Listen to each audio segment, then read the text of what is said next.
I'm Logan Crawford, and right now on Spotlight, we are talking to relationship expert Lee Wilson. He has been featured everywhere: Cosmopolitan Magazine, Bravo TV, New York Times, New York Post, The Today Show, you name it, he's been there. We are delighted to have him here on Spotlight today because he's talking about the essence of life, which are relationships. That's what it's all about. That's what it all boils down to. Lee Wilson, thank you so much for joining me here today on Spotlight Live.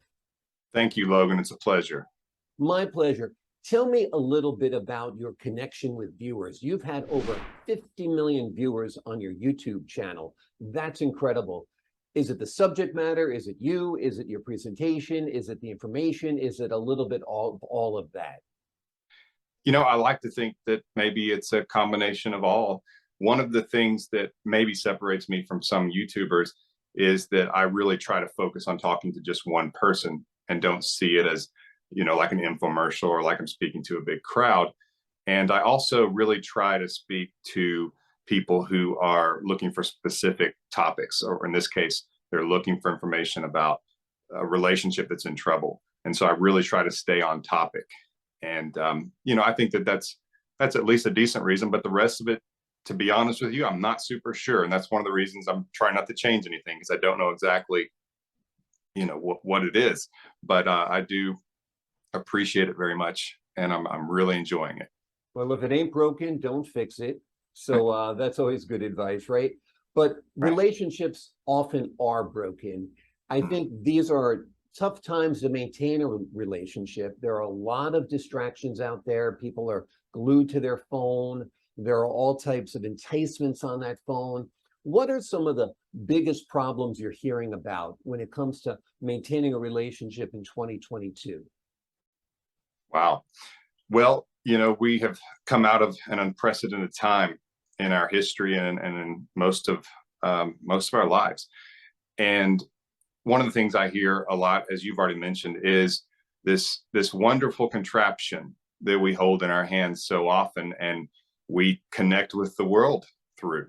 And it's one of those things where it's not all bad. And so to present it that way would be wrong. But it's got some sharp edges sometimes, especially when it gets so much of our attention and the person that we love, who loves us, does not. And so that's one of the things I hear when people are just complaining is he's on his phone, she's on his phone a lot, and I feel neglected or that I'm not important. And, you know, another topic that's really interesting that's started to come up is this idea of having almost separate lives in so many ways, because life, especially in the United States, used to be very centralized as far as around the home. And you had the traditional breadwinner would go out and work, he would come home, and the whole family was there. And nowadays, so many of us, mom, dad, kids, whoever's involved, are in so many different directions. And we are taught how important it is to just stay busy. It's seen as such a virtue to just not stop, to just be busy, busy, busy. We're going here, we're going there. The kids are on 6 different sports teams. And after work, we've got to break our necks to get them to practice on time. And we've got to go to the second job, you know, to pay for inflation. And we have to make sure that we're at the house because this person's going to be here to do this project for us at the house. And it just becomes a big bag of stress. And so when we do finally see each other, we are basically giving them our leftovers, and we're stressed out and we're not able to enjoy it. And so, you know, one of the things that we could really do to help ourselves is to do everything we can to simplify our lives. And if we go back into the history of our world and our country, when marriages survived longer, when the divorce rate was less, we had simpler lives. We weren't doing so many different things. Now, life may have been more difficult in some ways because survival, getting food, those kinds of things, especially when we were on farms. But one of the reasons that the marriages lasted longer is because people weren't so spread out and going in different directions and living different lives, and then giving each other the leftovers. There was a shared goal, and when work stopped, it stopped. And that's another thing that brings me back to the phones. So many people who I work with and who my coaches on my staff work with cannot stop. They're constantly working. And that's the excuse. You know, it's like, it's okay. I'm on my phone because I'm working. And so we further back away from our spouse, from our partner, because work is a virtue. And so we're in a bit of a mess with that. And it's a complicated situation. But those are a couple of things that I see, big picture wise, that are hurting us all. And I guess it all comes down to communication, because if you're locked in here, you're not communicating with your significant other.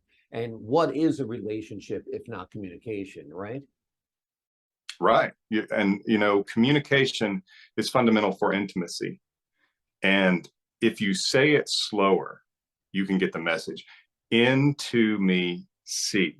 And so we're sharing these facts and these feelings of our lives, our day, our past, our plans for the future. And when we're staring at that little box, we're not. When we're working, we're not. And so, again, like you said, if it does come down to communication and sharing and interacting and just doing life together, these distractions have got to at least be modified and shrunk to a large degree. It's going to be helpful to a lot of people and a lot of relationships. Now, a lot of people are drawn to your videos and to you because they need help. And what they need help with is often a broken heart. Tell me how you counsel a person who has lost a loved one to somebody else, to death, whatever it might be, but they're heartbroken. So, in speaking of a breakup or a separation, where a spouse has said, I want a divorce or I want to leave, or the person has said, we're not boyfriend and girlfriend anymore, we're breaking up, a lot of the times, the best thing I can do for them is to get them to at least slow or steady themselves from the panic, because the panic is what will make them usually do the exact wrong things, because it feels like this person is getting away, feels like there's an urgency to the situation. And so I've got to do something now. I've got to force the situation as though this person is hanging over a cliff and you've got to save them. And it's actually the exact opposite. Because if you think about it, if they are saying, I'm not attracted to you like I was, which is actually what they are saying. Now, it's mostly emotional attraction, which is warmth and connection, but that's what they're saying.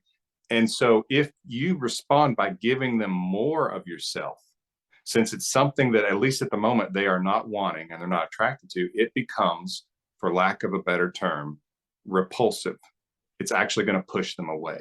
And so most people, when they get that news, when they have that conversation, their response is to panic and to try to force this reunion, to try to force this other person to get back together with them. And it's done out of love. It's done out of them wanting to be with this person and feeling like they have to fix it right now. But that approach, and like I said, it's done out of panic. That's the exact wrong thing to do. And so most of the time, I've got to get them to calm down and stop trying to do anything right now. The best course of action in that moment is to let the smoke clear a little bit, to back off, give this other person some breathing room, and show them, first of all, that you're strong enough to stay away, that you can stay away. You can give them this because you are basically being socially correct. You're being, so let's say it's socially healthy, because when another person says, I don't want to be around you right now, it's actually not a mature response to say, you don't get a say in this, you are going to be around me. And we don't realize it because at the breakup, it doesn't feel that way. But that's actually what someone is saying when they go after this person and they say, you know, we're going to talk, we're going to figure this out. Are you feeling any differently? And they just keep contacting them and pushing them. They're actually saying, I know you want this, but you're not going to get it. I'm going to make you do what I want you to do, which is not attractive. And so if I can help them understand a little bit of that, then they significantly increase their chances, and they at least don't hurt their chances, which they would be doing if they tried the other route. Absolutely. I think that's a complete bullseye. There is nothing more unattractive to a person who is trying to slow down a relationship than the other person trying to accelerate it. But like, well, maybe we should have date night. Maybe we should meet and talk. Maybe we should go on a weekend together. All of that stuff would be fine if the relationship was healthy. But if the Exactly. relationship is falling apart, that's the last thing the person who's looking to distance himself wants to do. Tell me a little Right. bit about, go ahead. Well, a lot of people will say, let's just talk this out like adults. They'll say that's what we should be doing, as though I'm suggesting that they play a game. But like you just said, if the relationship were intact, if it were intact and the other person was not wanting to leave, that would be exactly what you need to do. But since they actually don't want to be in the relationship, anything you're doing to try to make them sit back at the table, so to speak, of the relationship is only going to make them feel like they are being put in a cage. So you'll get nowhere. So that's exactly what you were saying. And I was echoing that. Absolutely. I feel there, and I say it a lot to my sons and my daughter when I'm counseling them about their relationships, is that there's sort of a psychology of scarcity, that people really Mm. want what's scarce. If I set up a table with 100 sweaters on it, you walk by it. If I set up a table with 3 sweaters on it, they're going to look much more appealing. So sometimes quantity, availability, accessibility are important factors that we can control. We're not trying to manipulate, but we're also not trying to, as you said, kind of like repulse or push the other person away by being constantly there. Right. And you're also preventing yourself from being taken for granted, because sometimes if like you said, if there's all these sweaters on the table for sale, it can make it look like this sweater where each is unique and it's going to look great on you, and you're probably not going to run into anybody else wearing the sweater. But when it's on the table and there's so many of them, its value looks less, like, oh, there's so many that it must not be that special. And you don't want to make yourself look that way. So to your point, I totally agree. Absolutely. Tell me a little bit about your emergency breakup kit and your emergency marriage kit. Well, as the title suggests, they are speaking to specific situations, but it's basically when you have gotten that message, or even if it's been a little while and what you're doing is not working, it's a guide to basically help you think through these things. And it's got some of the information you and I have already discussed on what your ex is going through, what they are expecting, and what you can do to give yourself the best chance to get back together with this person, to maybe invite them to the table where they actually want to work on this.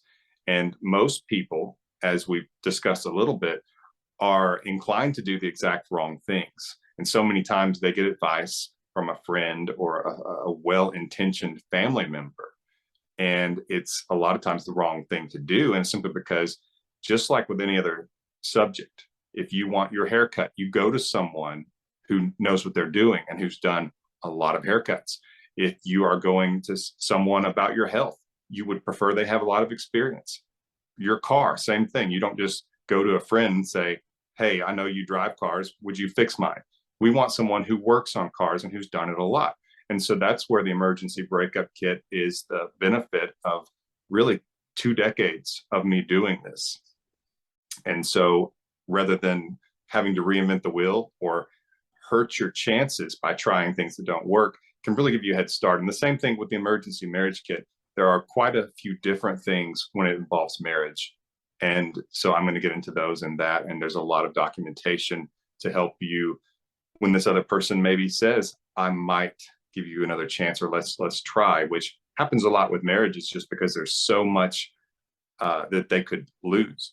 You know, there's a lot more with marriage in terms of, a lot of times there's property, a lot of times there's children, even businesses, and just the social stigma of divorce. So people are sometimes more likely to give it a try and test you out, so to speak. And so I address that in the emergency marriage kit as well on my website, which is myexpactcoach.com. myexpactcoach.com. Yeah. So they can get all of this. myexpactcoach.com. Yeah. And they can get all of this information, and they can access you as well. How can people get in contact with you? Do you do personal counseling? Do you do remotely? Tell me a little bit about your work. Well, at the moment, I'm not doing coaching sessions. I have a staff of coaches who are terrific who do that. I'm mostly just doing YouTube videos and product development, but I am doing a live workshop, and we're probably going to do several of these. And the live workshop is actually starting this month. It's starting here in August, and it's called Relationship Reignite. And so for marriages, it would be Marriage Reignite. And it's a live workshop where I will be live, and there's questions and answers, and there will be some individual coaching in that. And it's basically where people who are wanting to save their relationship, even if they are alone, but oftentimes couples will say, this is not working. We've got to try to figure this out. And they'll come to something like that together. And we've done other programs like that, but this is the most complex, and this will be the best. And this will have myself and another one of my coaches, and will be accessible, and there'll be live Q&A. And that's available on my website as well, but that's called Relationship Reignite. Wonderful, wonderful. Tell me a little bit about salvaging a relationship when there's another party involved. If, you know, the husband has a girlfriend, or the wife has a boyfriend, or, you know, some variation on that. Is it possible to fix a relationship where the other person is already strayed? It is, and I have seen it happen a lot. I'm not going to say it's not difficult, but relationships and falling in love is a process. And a lot of times Hollywood has made this into something that is just magical, and that it's just this mystical connection from the universe uniting you two, and that's what it is. When a lot of times it's based on dynamics between the two of you, and there's actually a process of where you're attracted to this person, and that starts physically, and then it becomes emotional attraction, and then it becomes acceptance, and then it becomes connection and intimacy. And that's a process that if followed, and again, it won't work with everyone, because not everyone is attracted to each other physically, not everyone is attracted to each other emotionally, and so it does take people out of the equation. And so that's where you do get that, I've never felt this way before, and this feels different, and that's because this person is a good match. But when people start to realize that they can fall back in love with their spouse or with this person that they're with, that's very helpful. And another thing is that there's a concept you've probably heard of, a phenomenon called limerence. And if people understand how that works, then they're probably going to be a little more cautious about leaving a marriage or a long-term relationship for something, a relationship that is now exciting them. And limerence is where chemicals in our brain, dopamine and serotonin being modified, it can go either way, but it will cause a similar effect where this person seems almost magical, where you feel this intense connection, and it feels like it's a house of cards, like you could lose it at any second. And that's one of the reasons that affairs are oftentimes so difficult to get out of and feel so intense, is because everything about them stirs limerence, that process in your mind and your body, because that fear of loss makes the relationship seem exceptionally valuable, that you could lose it, and it's so special to you. And we've even had people in MRI machines where we can see their brain function just seeing a picture of this person who they are in limerence with. And limerence is not a bad thing. Most of us, when we start a relationship with someone and we start to have that connection, we will have limerence to some degree. And so it's a great thing. That's those fireworks, the honeymoon stage, so to speak. But what happens is it will fade in time, and you will develop a different type of love, a more mature love, a companionate love that's not based on the sky high fireworks. But when you do feel some of that with someone else, that's where the relationship can be in danger, and you can be fooled into leaving what you have to go after that. So a lot of times, especially when a marriage relationship, for example, when someone says, I want to divorce this person and go be with this other person, if they can understand that it is most likely limerence, and in time, it too will change. The limerence part of it will fade. Then they start to see this from less of this magical, urgent moment that they have to capture, and to see it more as something that they were vulnerable to, and that they could actually fall back in love with their spouse. And that in that way, they can save this emotional investment. They can keep their family together. They can avoid this difficult, painful process of divorce, and they can at least give something that they have put so much into a chance. And just hearing that from someone who's in that situation, that might not be enough for them to say, oh, I want that. But if they can understand a lot of the information like that I provide and will provide in the workshop coming up that I mentioned, and I talk about in some of my videos and other people talk about, but if they can understand some of that, it can help get them to where they'll say, I can see where this could work. You know, assuming the other person is willing to change some things and improve and work on the relationship with me, I can at least see where this could work. And if you can just get them to where they're considering it that way, then you're way ahead and you can use that momentum. And a lot of times relationships can be saved even in those situations. Absolutely. Do you think it's an important question to ask of each of the people being counseled? When was the last time you were happy with Mary or Joe or whatever it was, to try to travel back to that time when you two were excited, when she meant the world to you or he meant the world to you, or your heart was set aflutter when he walked in the room? Right. It is very helpful for them to remember that and to realize that that was something they were capable of, especially when you're in a situation where they say, you know, I just don't feel it anymore. Because that's a very common thing. Those feelings fade and they think that it's over and they don't realize that they could come back, and that oftentimes they do. And so it is helpful to realize you have the capability. And now that this person, a lot of times, by the way, when someone is tempted and wanting to go off with another person or just wanting a divorce, the person who's wanting to save the marriage oftentimes learns an incredible lesson and is willing to make major changes. And the other person a lot of times will say, but you know, I wish it didn't have to come to this. Why can't he just be who he needs to be without me having to threaten to divorce him? Which I understand that. But at the same time, I have seen such wonderful relationships develop from being in a situation where this other person thought they wanted out. And it's because the person who wants to save the relationship is actually in a position to really be impacted going forward and to see the vulnerability of this, because we are all at risk of taking our relationships for granted. And I would say that everyone in earshot of my voice has taken a relationship that they had in their life for granted. And so if we just hold that against them and say, no, I'm going to divorce you or leave you because it took this for you to wake up, in many ways you're hurting yourself, because you could be in a position where you could get everything that you wanted and hoped for in a marriage with this person who you were capable of loving deeply and wanting to be with at one point. You could get everything from staying with them because they have learned such a valuable and painful lesson. And that's something that I really hope people won't just dismiss, but will realize this could be terrific for them and for the other person.